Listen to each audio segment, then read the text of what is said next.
Olá, eu sou o Marco Della Roche e está começando mais um React do Bar Aberto, que é o reality show de coquetelaria que pretende encontrar o melhor bartender amador do Brasil.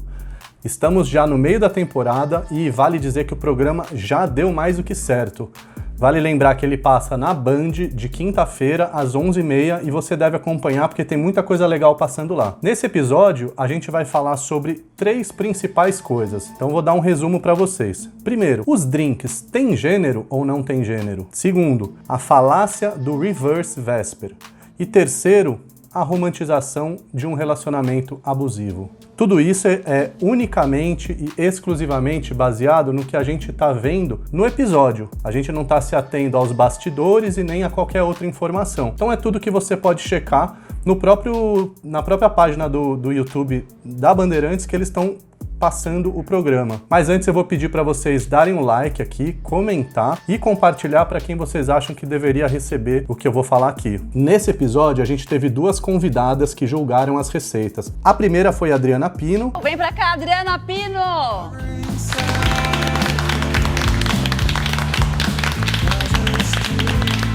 Maravilhosa! Muito bem-vinda! Então a Adriana, ela é uma super bartender, ela trabalha com consultoria por todo o país e já venceu alguns campeonatos importantes. Ela ficou responsável pela prova da imunidade, que era com Lillet, um aperitivo licoroso da família Lillet, lá da região de Bordeaux, tem mais de 100 anos e é feito à base de um vinho branco da região de Bordeaux, um licor de casca de laranja e também quinino, né? E se você nunca provou Lillet, eu acho que você deveria comprar uma garrafinha, deixar na geladeira e experimentar, que é uma delícia. Aí a gente tem a segunda convidada, que é a Chula. Chula, por favor, venha pra cá!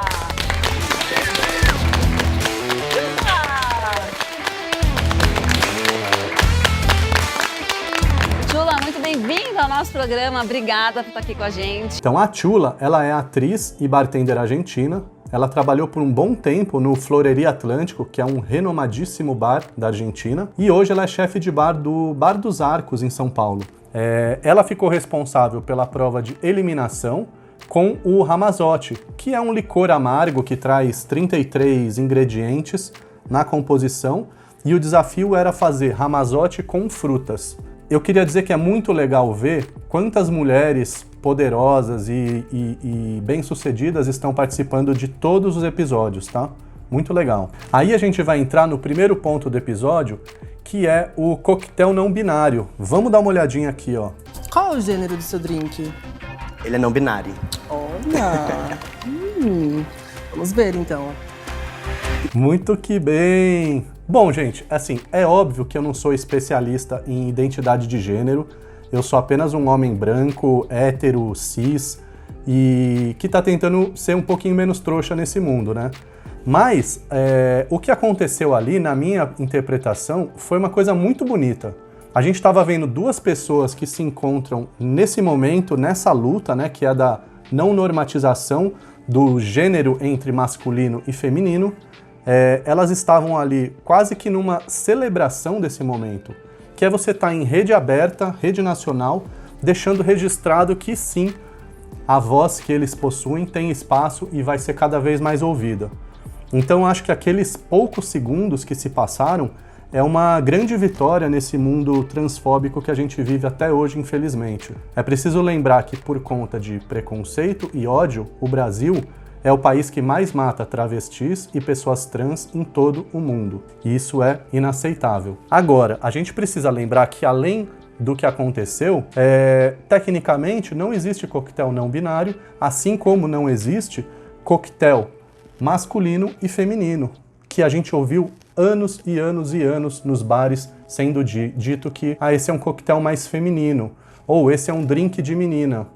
E exatamente porque isso não existe. A gente tem que parar de contar esse tipo de mensagem, porque os coquetéis, eles são para quem e quando quiserem. Eles não têm gênero. Eles podem ser consumidos por quem quiser. Bom, agora a gente vai entrar na grande polêmica do episódio. Ou talvez não.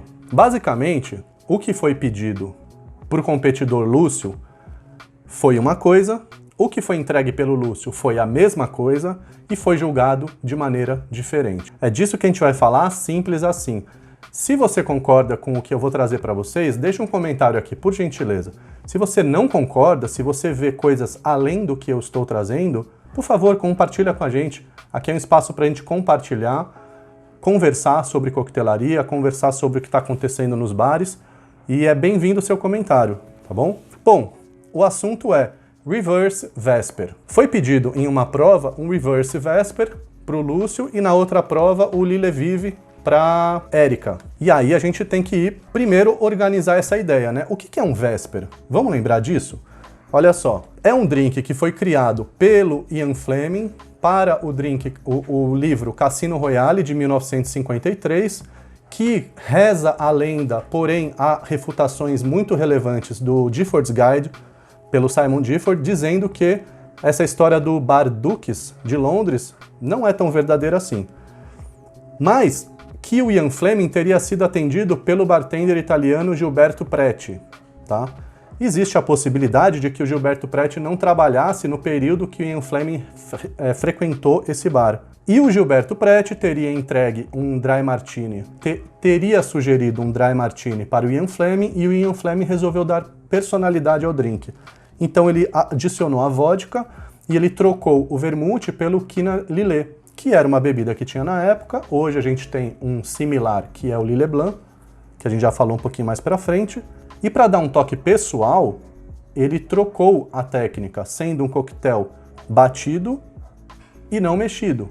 Então a gente tem o Vesper, tá? Aí a gente entra no segundo ponto, que é o que é um reverse drink? O que é um reverse coquetel? O que é um reverso de um coquetel? Ou um coquetel à avessa? Vamos ver aqui, ó. No que consiste um reverso de um drink? É inverter basicamente as proporções, né? Aqui o Vesper ele é baseado no Martini, né? Que é um drink que tem a base de gin ou vodka, né? Então o Lúcio ele tá indo com uma proposta para o drink dele. Inverter as proporções, certo? Estamos de acordo? E aí a gente tem a polêmica que se estabeleceu. O reverse Vesper é um reverso dos ingredientes ou é o reverso dos ingredientes mais o reverso da técnica, certo? Aí a gente precisa olhar um pouquinho para a história da coquetelaria. Quais são os coquetéis reversos que a gente tem maior lembrança, né? Que faz parte da coquetelaria global, principalmente Reverse Dry, Reverse Manhattan. Esses principais, existem outros também que seguem essa mesma regra. Esses principais coquetéis, eles alteram apenas o ingrediente e não a técnica. Para alguns, inverter o coquetel significa trazer o aromático como principal e não a base alcoólica. Vale ressaltar que os drinks reverse, eles vieram numa forte tendência, principalmente nos últimos 10 anos, quando a gente se viu com a necessidade de coquetéis com baixa graduação alcoólica e marcas interessadas em vender mais o seu produto e não ser simplesmente um toque dentro da receita. Que tá tudo bem, tá tudo válido. Aí a gente chega no terceiro ponto. O que é um Reverse Vesper? Ótimo, né? Simples, é a versão clássica do drinks do James Bond, onde as proporções de ingredientes são invertidas. Vale dizer que esse é um drink, o Reverse Vesper é um drink do portfólio da Lillet, mas a gente vai falar isso mais pra frente. A gente entra no quarto ponto agora. Vamos dar uma olhada aqui, ó. A gente precisa, nesse momento, falar sobre paridade e isonomia. Seguinte, Lúcio, vamos lá. Como é um coquetel, que você já conhecia ele clássico, que era só inverter as proporções, automaticamente inverteria também a técnica. Você quebra a estrutura do vinho, e aí fica flat. Tá. Opa, peraí. Automaticamente inverteria a técnica? Se o participante deseja estudar a fundo a receita para saber como se apresentar melhor na prova, onde ele vai pesquisar? Em livros, em sites, nas referências das marcas e por aí vai. Deixa eu te contar um negócio. O próprio site da marca Lillet Blanc indica que o Vesper ele deve ser batido. Você pode ir no site ver agora. 3 partes de Lillet, meia de gin, 1 parte de vodka, batido e não mexido. O site Gifford's Guide, que é uma grande referência para coquetelaria em todo o mundo, tem mais de 4.000 receitas lá e você deveria acompanhar porque é muito bom, diz que o Reverse Vesper é batido com letras maiúsculas. O site Clube do Barman, que é uma plataforma técnica de coquetelaria da empresa que patrocina o programa, diz que o Reverse Vesper é batido e não mexido. O site Drinks and Clubs, que é um braço estratégico de coquetelaria para o consumidor final da própria marca patrocinadora, diz que o Reverse é batido e não mexido. Ou seja, o que você faz com um competidor se ele precisa pesquisar a história da marca e encontra todas as referências, ou as principais, dizendo que é um coquetel batido e não mexido, e sendo relevante com o que significa um reverse coquetel para a história da coquetelaria? É justo que ele faça um batido e não mexido? Na minha opinião, é. Me diga o que você acha. Agora, para fechar, a gente vai para o quinto ponto desse tema, que é a escolha técnica dos jurados. Eu ainda acredito que o jurado possa achar que ele deva ser mexido e não batido. Ele pode, mas aí ele tem que mostrar uma justificativa. E quando o apresentador diz que é uma vergonha o drink flat de um dos convidados, ele se esqueceu que ele mesmo, no momento de dar as regras e diretrizes da receita, da competição, ele disse o seguinte: é um coquetel super famoso no mundo do bar, até porque ele nasce no primeiro livro de Ian Fleming, que é o Cassino Royale, onde surge James Bond para o mundo. A diferença é que eles não vão pegar o coquetel e eles vão inverter as proporções do coquetel original. Se isso é o tal do Reverse Vesper, e eu ouvi o que vocês ouviram, eu vou inverter as proporções do coquetel. Tá dito que vai inverter a técnica? Tem como inverter a técnica sem saber qual é a técnica? Porque a gente tem algumas técnicas na coquetelaria. Se foi dado a diretriz de que era para inverter as proporções do coquetel, é justo que o Lúcio seja cobrado por ter invertido a proporção do coquetel? Por favor, me conta no comentário o que vocês acham. Aí, ele fala que bater o coquetel, a justificativa técnica dele é que bater o coquetel quebra a estrutura do vinho. Hein? Até. Você quebra a estrutura do vinho. E aí fica flat. Tá. Então, o correto para quem, né? Eu não entendi essa parte. Porque eu preciso lembrar uma coisa. A marca Lillet, ela sugere no site, e faz todo sentido, que a bebida seja servida de 6 a 8 graus e ela fique, após aberta, deixada resfriada em geladeira. Dá uma olhada no vídeo e me diz se a garrafa que foi servida para o Lúcio estava refrigerada ou não. Porque ou eu estou vendo diferente ou ela está completamente temperatura ambiente, sem nenhum suor. Ou seja, por que a garrafa não foi entregue gelada se a preocupação na técnica era não desconstruir, quebrar a estrutura do vinho, não é? Se ela está na temperatura ambiente, é claro, é nítido que você vai ter uma diluição muito maior. Vale lembrar aqui, parafraseando o Hervé Tisse, que é o co-criador da gastronomia físico-químico molecular, que depois a gente veio absorver como coquetelaria molecular, que o que não há de ser químico nesse mundo, o que não há de ser um conjunto de alterações físico-químicas, não é para isso que a gente usa as técnicas? Não é para isso? Vale lembrar aqui que o Lillet é uma bebida que é composta de 85% de vinho da região de Bordeaux, 15% de licor de casca de laranja. E desses 85%, a gente está falando de aproximadamente 85% de água, já que em média um vinho branco tem 12% de álcool e ele leva mais 2 a 4% de matéria orgânica, o restante é água. E isso não sou eu que estou falando, é a enologia dizendo, é só a gente ir lá pesquisar. Então a gente tem um coquetel que tem altíssima porcentagem de água. O que é quebrar a estrutura de um vinho? Para finalizar esse ponto da escolha técnica dos jurados, eu preciso trazer uma passagem aqui da minha querida Adriana Pino. Sem dúvida, porque como a maior parte é vinho, né? Então a gente, tecnicamente, mesmo saindo um pouco das regras, normalmente no bar, a gente não bate vinho na coqueteleira. Aí a gente precisa olhar para a história da coquetelaria. Porque se existem regras na coquetelaria, ela é um conjunto de acordos que a história da coquetelaria, as pessoas que passaram, determinaram. E vai sendo atualizada constantemente. Porém, se você for voltar para 1930, no The Savoy Cocktail Book do Harry Craddock, você vai encontrar 21 receitas com Lillet. Dessas 21, O Harry Craddock define que 20 receitas devem ser batidas, apenas uma mexida. Se você for olhar o Café Royal Cocktail Book de 1937 do William Targin, você vai encontrar uma porcentagem de batidos para mexidas semelhante. Quase 75% dos coquetéis com Lillet são batidos e não mexidos. Então não dá para dizer categoricamente que coquetéis vínicos, como os à base de Lillet, não podem ser batidos. Ok? Agora vamos falar desse que foi o tema que vocês mais me enviaram no meu inbox, e eu demorei muito tempo para pensar se eu ia abrir esse assunto, porque não é um assunto técnico. Eu estou trazendo aqui para vocês fatos, estou trazendo aqui referências históricas, para que a gente possa debater. Esse é um tema que me chocou e eu queria trazer para vocês aqui. Vamos conversar no inbox, vamos conversar aqui nos comentários, diga o que você acha. Os bartenders, eles são amadores nesse programa por um motivo. Eles não fazem a coquetelaria por um trabalho, eles não fazem por dinheiro, eles não fazem por uma profissão. Eles fazem por amor. É isso que define um bartender amador. Ele faz por amor, ele faz pelo hobby, pelo prazer. E o relacionamento abusivo, ele acontece quando o fluxo desse amor, ele é deturpado por poder, chantagem, autoritarismo.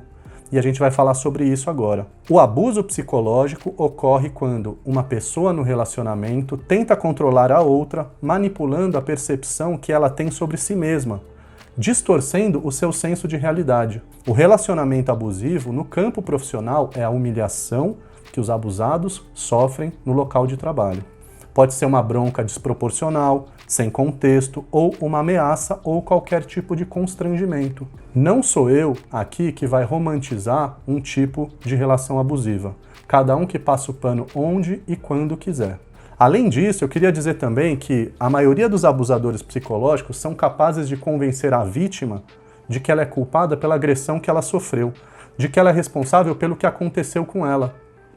Como, por exemplo, o que aconteceu com o Lúcio no final dessa prova, quando ele foi diminuído em rede nacional através dessa falácia do reverse martini. Que nem é um martini, ele é um reverse vesper, né? Vamos ser bem prático aqui no ponto, para não contar mitos. Vamos ver aqui. Aconteceu que eu sou burro, né?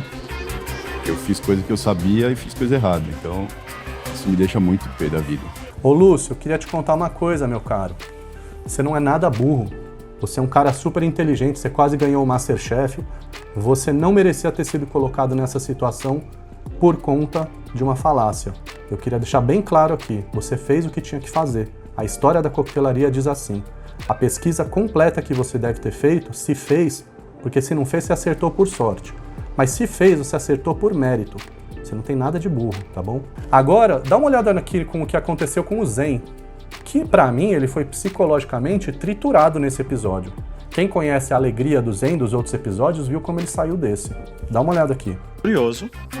Você precisa de tempo para entregar e depois um tempo para limpar tudo isso. Não pode ficar mais assim. Sim. Isso aqui não dá, não é aceitável mais isso pra mim. Tá bom? Nem em casa. Aí eu te pergunto, onde foi dito que a limpeza da praça de trabalho é parte da competição? E mais, isso não é uma atribuição do profissional bartender? Você na sua casa, bartender amador, você faz isso quando você está preparando um drink para os seus amigos? Você termina o seu drink, deixa ele lá esquentando e vai limpar a sua praça? Agora vamos ver essa parte aqui, ó. Vocês não vão poder utilizar utensílios profissionais ou semiprofissionais. Vocês vão utilizar só utensílios caseiros, coisas que todo mundo tem em casa. Pois é, gente, olha só o que virou essa regra. E aqui, olha só, não sou eu que estou dizendo. Segundo o Ministério Público do Trabalho de São Paulo, algumas das principais reclamações de assédio moral são: tirar os seus instrumentos de trabalho para gerar constrangimento, punições injustas e ilegais, dar instruções erradas ou não passar informações necessárias para a atividade, atribuir erros imaginários ao trabalhador, submeter o trabalhador a humilhações públicas. Decepção, resolvemos tirar a maleta profissional de vocês. Que decepção fazer o que a internet está dizendo que é válida. Que decepção fazer o que a marca está dizendo no seu site que é válido. Muito que bem. Aí, né, pra gente... vai tirando suas conclusões disso tudo aí, porque eu tenho as minhas aqui e tô sendo muito bem amparado por uma equipe que tá me ajudando a desenvolver esses reacts. A Natiaga, em particular, ela fez o que ela podia para desconcentrar o Zen na sua preparação. Dá uma olhada aqui, ó. É o jogo dela, entendeu? A gente, quando tá atrás da bancada, sempre fica confusa com seus olhares. Ai, sim, ainda mais com as pessoas falando. Ela e o Márcio. Então essa pressão atrás de você... É isso. O resultado, que poderia ser divertido e respeitoso, como é uma noite caseira de coquetelaria, como é um bartender amador na sua casa, virou um show triste e espetaculoso, na minha opinião. Vamos ver o Zen saindo do episódio? Com esses mestres, é um desgaste emocional, psicológico, físico. Cláudio. É isso, é um desgaste enorme, né? E o Cláudio, que pra mim tava a um ponto de ter um piripaque ali, né? Ele quase, ó, você dá uma olhada pra cara dele, o nível de estresse e tensão que eles foram submetidos. Que, eu vou deixar bem claro aqui, é típico de programas de TV como esse. Só que o MasterChef, para vocês que já estão formando essa ideia na cabeça, eles tinham duas medidas, porque eles tinham dois tipos de programa. Um que era profissional e o outro que era amador. As pessoas eram cobradas de maneiras diferentes nesses programas. Olha aqui o Cláudio. Sempre eu fico nervoso porque não tem como, é uma responsabilidade muito grande. Vamos acreditar, tem que confiar. É isso aí, vamos acreditar. E aí, gente, eu tô levantando esses pontos porque a gente precisa falar sobre isso. Esse é um comportamento padrão que a gente vê nos bares e restaurantes do Brasil e do mundo inteiro. Possivelmente você vive uma relação abusiva onde você ou é o oprimido ou você é o opressor. Possivelmente você vive uma relação abusiva onde você reconhece o abuso e se cala, dando espaço para o opressor. Tanto se fala em humanizar a profissão, e eu te pergunto, será que não seria melhor a gente profissionalizar a relação antes? Chega de falar disso, gente! Me diz o que vocês acharam aqui no comentário, por favor. Quem evoluiu essa semana? Quem vocês acham? Pra mim, mais uma vez, nadando aí de braçada, o Leandro. Dá uma olhada aqui. Mais uma vez! Mais um episódio pra conta, eu não esperava. Na verdade, já tinha até pensado já no meu discurso de despedida. Eu não estava muito confiante hoje. Ai, e o Leandro tá ganhando, acho que é a segunda ou terceira prova que ele ganha. A segunda, se não me falha a memória. E ele não tá perigando em nenhuma pra sair. Vamos ver se ele não escorrega aí numa das provas, porque às vezes é isso que, ó, bota pra fora. Quem saiu esse episódio foi o Zen Damasceno.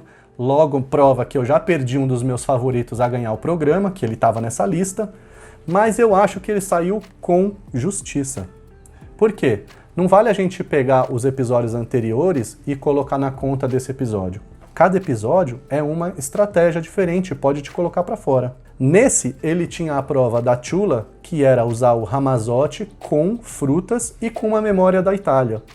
Ele foi para Ramazotti, suco de banana, gengibre, xarope de açúcar e tônica. Só dulçor, só dulçor. Eu não provei, não posso dizer se estava bom ou não, mas devia estar um pouco doce. Não dá, né? E eu acho que ele, por conta disso, ele perdeu o espaço no programa. Zen. Tchau, Zen. Tchau, Zen. Tchau, Zen. Jurou! Ai, Zen, você é incrível, cara. Adorei a tua energia, adorei a tua entrega no programa. A gente vê pessoas como a Camila, que saiu no último episódio, pessoas como o Zen, elas são movidas por paixão, né? E se ele deixou o programa foi porque ele foi com tanta paixão que ele não mediu com a razão um pouco. Mas eu queria dizer que você só engrandeceu o programa e a Marina falou muito bem no final. Por onde você for, leve essa energia que você vai se dar bem.